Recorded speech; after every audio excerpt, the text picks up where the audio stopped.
শেখ হাসিনা পদত্যাগ করেছেন। দেশের দায়িত্ব গ্রহণ করেছে সেনাবাহিনী। আজ 5 আগস্ট 2024 তারিখ বিকেলে জাতির উদ্দেশ্যে ভাষণকালে অন্তর্বর্তী সরকার গঠনের কথা জানান সেনাপ্রধান ওয়াকারুজ্জামান।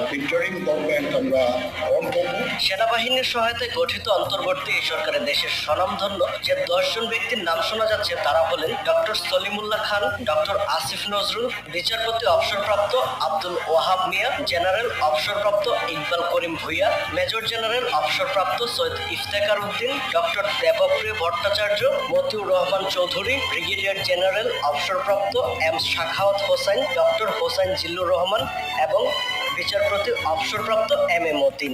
ইন্টারিম গভর্নমেন্টের মাধ্যমে এই দেশের সমস্ত কার্যকলাপ চলবে।